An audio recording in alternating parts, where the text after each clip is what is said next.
కులం కంపు నీడలో కూటమి ప్రభుత్వం జోగాడుతుంది. దానికి ఆద్యులు కర్త కర్మ క్రియ మీరు, screen play direction Chandrababu Naidu, నటన and co director Pawan Kalyan.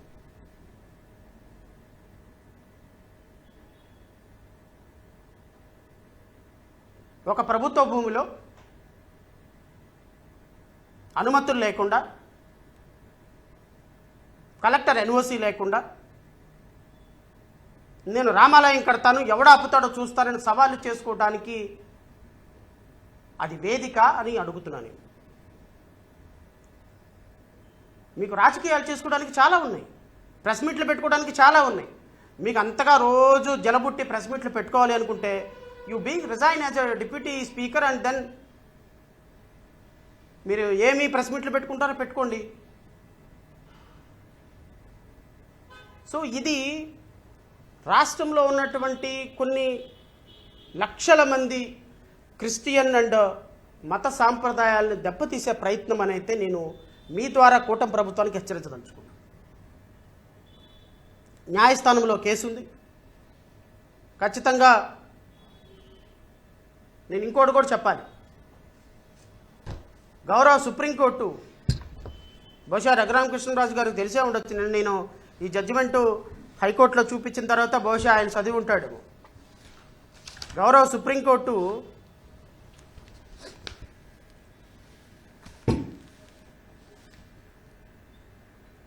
SLP number special leave appeal number 8519/2006 union of India another versus state of Gujarat.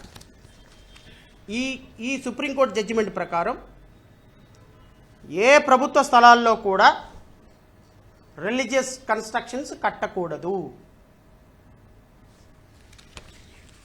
మీకు వినిపిస్తా. We direct that henceforth no unauthorized construction shall be carried out or permitted in the name of temple, church or mosque or gurudwara etc. on public streets, public parks or other public places. Raghuramakrishnaraju గారికి నేను మరొకసారి చదివి వినిపిస్తా. రఘురామకృష్ణరాజు గారు special leave appeal number 8519/2006.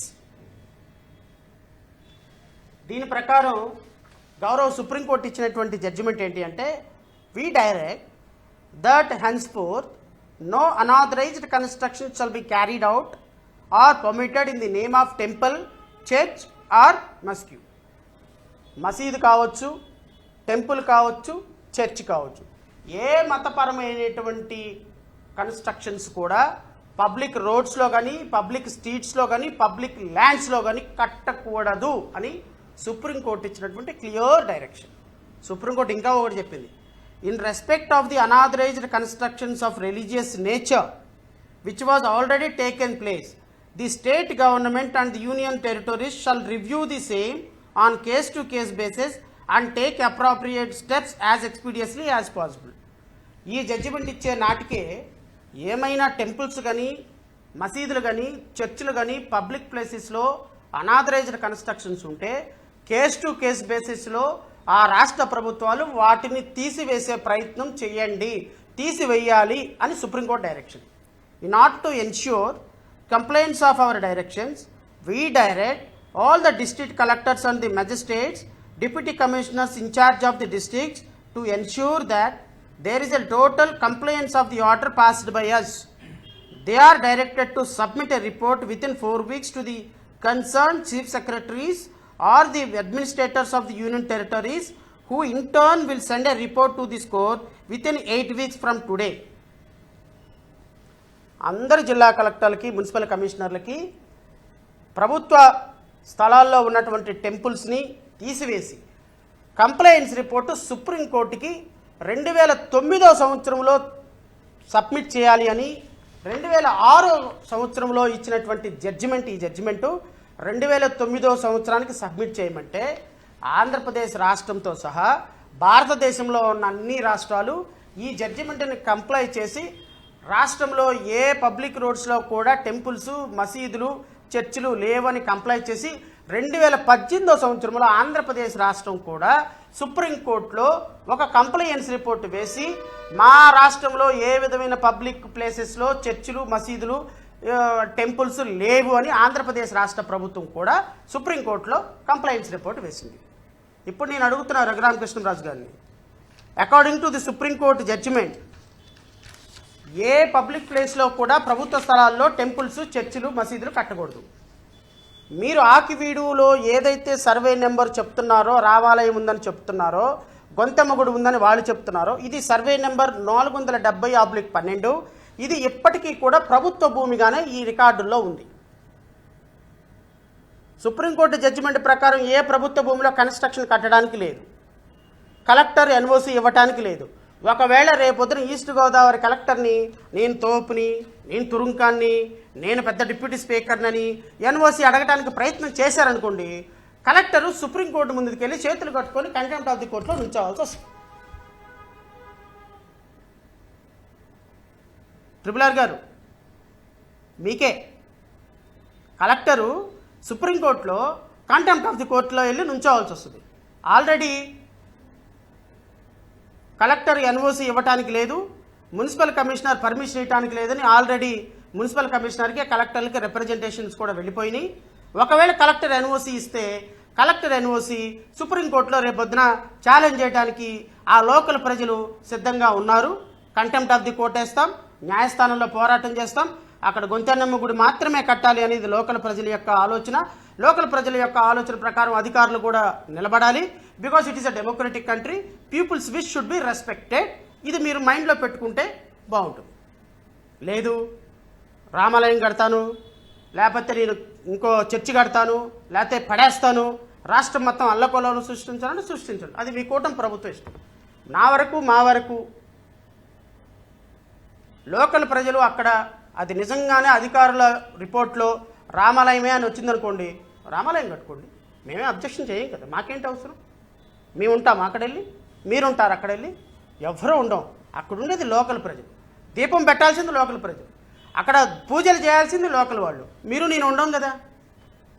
So అధికారులు నిజాయితీగా నిష్పక్షపాతంగా court monitored enquiry ద్వారా ఇక్కడ ఏముంది అనేది ప్రజలు నిర్ణయం చేసుకున్న తర్వాత కట్టాలి తప్ప రఘురామకృష్ణరాజు గారు ఒక కండవా వేసుకొని జై భీమ్ అన్నంత మాత్రాన అక్కడ జై భీమ్ అవ్వదు, జై శ్రీరామ్ అన్నంత మాత్రాన అక్కడ జై శ్రీరామ్ అవ్వదు. అక్కడ మీరు మతాలని కులాలని రెచ్చగొట్టే సంస్థ వ్యవస్థను పక్కన పడేసి నిజాయితీగా అక్కడ ఏం గుడి ఉందనేది అధికారులు లోకల్ ప్రజలు తేల్చుకుంటారు. మీరు కొంతకాలం రాజకీయాలని ఆకువిడి నుంచి పక్కకు జరిపి ఈ ప్రెస్ మీట్లు పెట్టడం ఇవన్నీ పట్టడం మానేస్తే కొంత ఉద్రిక్తలు తగ్గుతాయి. లేదు అనుకోండి, మీరు అక్కడ కట్టాలి ఆందోళనలతోటి వెళ్ళి నా దగ్గర డబ్బులు ఉన్నాయి, బుల్డోజర్లతో నేను పడేస్తాను, నేను ఇష్టం వచ్చింది కడతాను, నాకు ఆల్రెడీ ₹1 కోటి వసూలైనవి, లేకపోతే ఇంకో ₹1 నేనే ఖర్చు పెడతాను అన్నారనుకోండి, రేపొద్దున లీగల్గా జరగాల్సింది జరుగుద్ది, లోకల్ ప్రజలతో గొడవలు వస్తాయి, ఇది రాష్ట్ర వ్యాప్త ఉద్యమం అవుతుంది. అప్పుడు మీరో మేమో చూసుకోవాల్సిన పరిస్థితి వస్తుంది అని లోకల్ ప్రజలు అంటున్నారు. దానికి మీరు సమాధానం చెప్పండి. మా వరకైతే నేను లోకల్ ప్రజలు మాట్లాడుతున్న విధానానికి లోకల్ ప్రజల యొక్క అభిప్రాయాన్ని గౌరవించమని కోరుతున్నాను. నిజంగానే అక్కడ రామాలయం ఉండి రామాలయం కట్టాలి అనేది లోకల్ ప్రజలు ఇష్టమైతే పూర్తి స్థాయిలో రామాలయం కట్టడానికి మీకు కూడా విరాళం ఇస్తాం, నేను కూడా విరాళం ఇస్తాను. ఎందుకంటే ఈ దేశంలో రాముడు వేరు, జీసస్ వేరు, అల్లా వేరు కాదు. According to the constitution all gods are equal. Because article 25 ప్రకారం ఎవరైనా ఏ మతాన్నైనా స్వేచ్ఛగా పాటించుకునే అధికారం అవకాశం ఉంది. కాబట్టి ఎవరు ఏ మతాన్ని పూజించినా మీకులాగా బుల్డోజర్లతో వెళ్ళే సంస్కృతి ఉండకూడదు అని భావించేటువంటి పార్టీగా, భావించేటువంటి వ్యక్తిగా నేను రాష్ట్ర ప్రజలకి చెప్పదలుచుకున్నది ఒకటే, ఏ టెంపుల్ ఉండాలి అనేది వాళ్ళు లోకల్లో డిసైడ్ చేసుకుంటారు.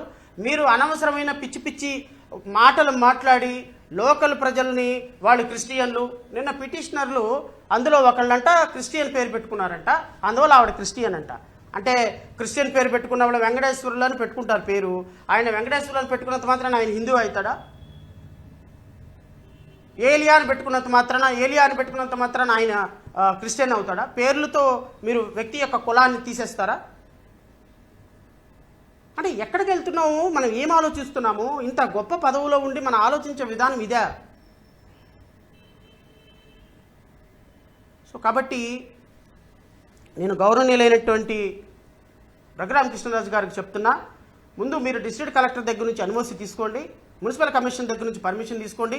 లోకల్ ప్రజల యొక్క అభిమతానికి అనుగుణంగా అక్కడ ఏముండాలి అనేది వాళ్ళు కట్టుకుంటారు తప్ప మీరు ప్రెస్ మీట్లోకి వచ్చి పిచ్చి పిచ్చి కామెంట్లు పాస్ చేసి ఒక కులాన్ని ఒక మతాన్ని కామెంట్లు చేస్తూ ఉంటే ఇది ఎక్కడో చోట ఖచ్చితంగా బర్స్ట్ అవుతుంది. అది మీ కూటమి ప్రభుత్వానికి మీ జుట్టుకు చుట్టుకుంటుంది. ఆల్రెడీ ఇప్పటికే కూటమి ప్రభుత్వం జారుడు బండి మీదకి వచ్చేసింది. ప్రజలు ఎవరు, అందులో క్రిస్టియన్లు ఎవరు, అసలు ఎస్సీలు ఎవరు కూడా మీ ప్రభుత్వాన్ని ముఖం మీద ఉమ్మేసే పరిస్థితి ఉంది. ఇంకా ఇంకా ఇంకా ఇంకా మీ చేష్టల వల్ల దిగజార్చిపోతుంది.